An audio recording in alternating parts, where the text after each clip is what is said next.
Hello and welcome. Today I've been feeling so inspired by the game Hollow Knight. I am new to it and I've been playing it non-stop. I love the artwork. I think it's really simple, but also it carries a lot of emotion. It's captivating, even though it's so simple, and that's something that I've really been wanting to figure out how to do for myself. I want to figure out how to do art in a simple way that's really captivating. The most importantly, fun. I want art to be fun and simple, and so I am taking out my sketchbook and I am working on fun today. Simple and fun. So let's do it. So for this first sketch, I wanted the drawing itself to be simple enough to interpret, and I want the gesture of the drawing to really be what carries the sketch. Like, if the gesture looks cool, it has a lot of emotion in and of itself. It doesn't really need the color. So the color is going to be like the extra thing. The sketch itself is going to be like the simple thing. You get it? I really liked squishing this guy into the paper. The paper's big enough, but he wanted to be bigger. So he's got to be squished in. He's got to be not cut off and totally hunched over to fit completely within the page. I'm gonna go in with my alcohol markers and give it a quick little undercoloring. And then I'm gonna go in with my colored pencils and give it a little bit more drama, a little bit more interest, a little bit more me-ness to the piece.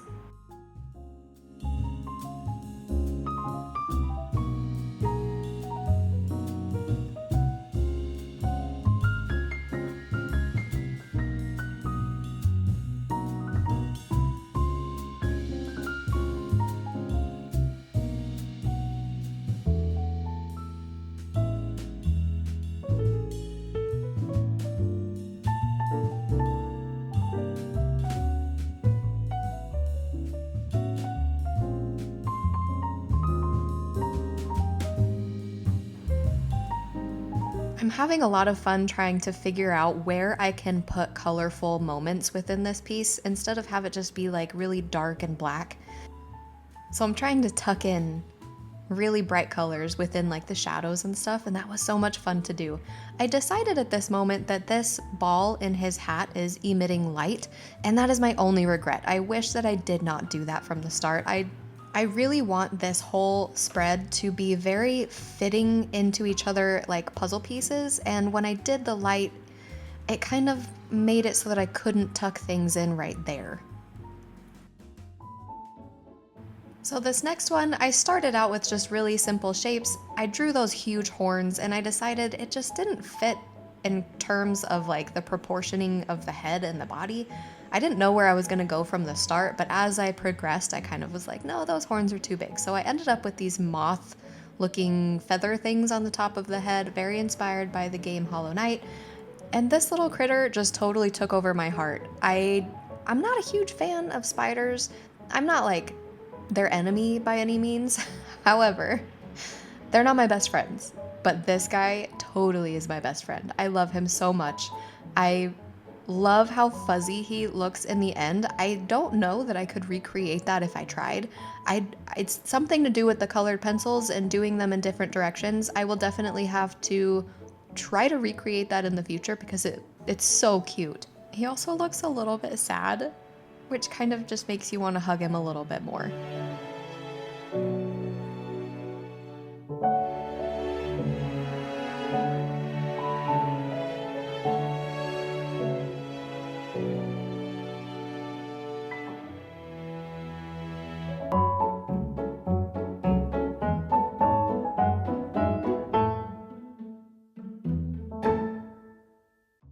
This space is totally calling out to me. It looks like a puzzle piece and I need to fill it.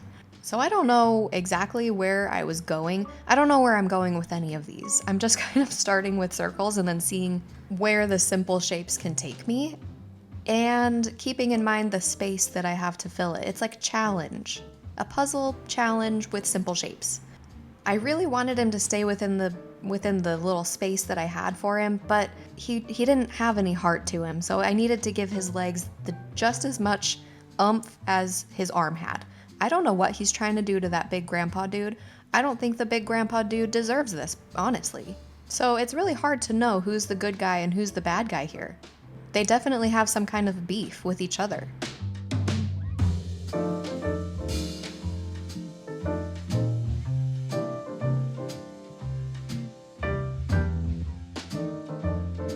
Since I left the other arm off of the grandpa dude, I figured might as well add it in, and maybe he's trying to like pierce the heart of the knight back as retaliation for like, hey, don't point your little jaggedy knife at me. I'm just gonna touch your heart. I colored out of the lines here a little bit, so I'm using my colorless blender to try to lift that color, and it works a little bit.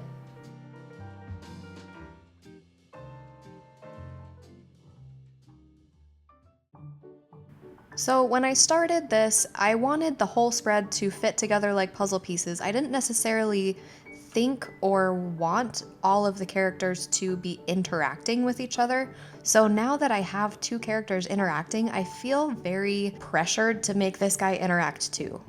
And I don't really know how he can be interacting with two people who are already so involved with each other. He's gonna be like some weird third wheel, so I guess that's what I made him. He's this really cute ant creature who was initially floating. Did you like his tattered robes? I did too. However, it felt like a pure ripoff of one of the characters in the game, so I was like, nah, I better make it my own. I'll just copy the exact same legs the way that I've been doing them.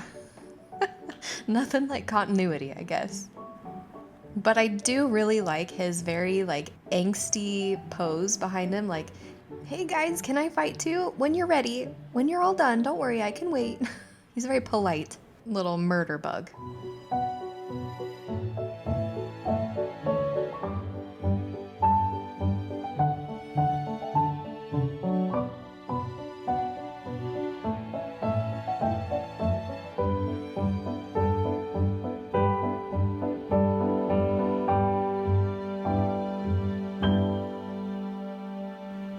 So my expectation for these wings were for them to look very ethereal or see-through, and I have no idea how to do that. So I kind of just went in with really light colored pencils and with like rainbow colors, and it looks cool. I think that it would have looked cooler if I just left them fuzzy looking. However, I wanted them to be very watercolory looking, so I went in with colorless blender and tried to blend out the colors a little bit.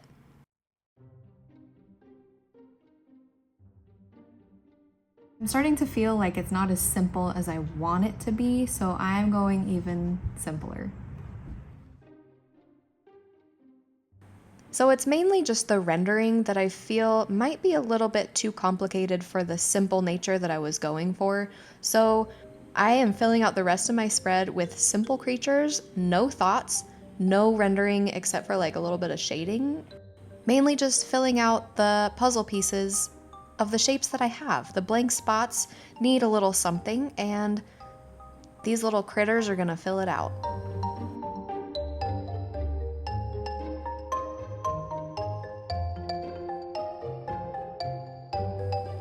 This little guy totally gives me Zelda vibes. I think it might be the green color.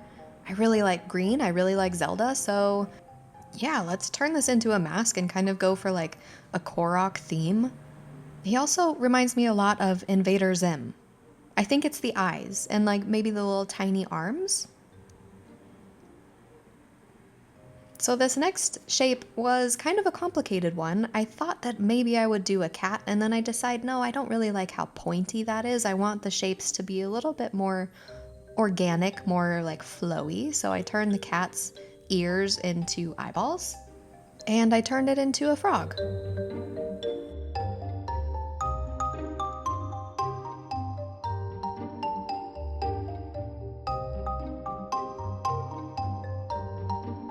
Now there is a massive blank space up here to fill, and I don't want to fill it with just one creature, so I'm breaking it up into pieces, and this is the only shape that I can really think of. The puzzle piece was not jagged enough, so here we go, just a rectangle creature.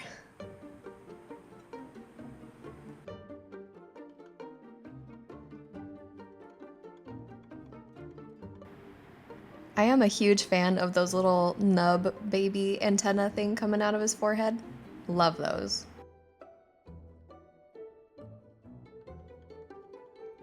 Now I start this other creature with a circle again for the head, and then I just kind of run with it with the body and decide he should be flying. I don't like how the wings turn out, so I change those to make them very baby-like wings. And as I go on, he starts to feel a little bit too baby and adolescent at the same time, so I end up changing the legs to be baby legs too. These horns are my favorite horns in existence. I love them so much, and I like how they're a little bit curly at the end too. I start out with this next creature, giving him a really huge hat and a tiny body. Something about it just isn't feeling right to me. I end up changing a lot of different features about him, and I think giving him like a really big collar might fix the situation, and it kind of helps a little. It gives him a little bit more personality. Changing this hat made the biggest difference though. This next spot took me for a ride. You can see the yellow shadow of what I tried to draw before. First it was a flower, then it was a sword, and nothing was feeling right, so I just erased it all and went in with a brown color instead and turned it into this worm scorpion tail creature, and I really like it. I don't have too much to say about this one. I shut my brain completely off during this point.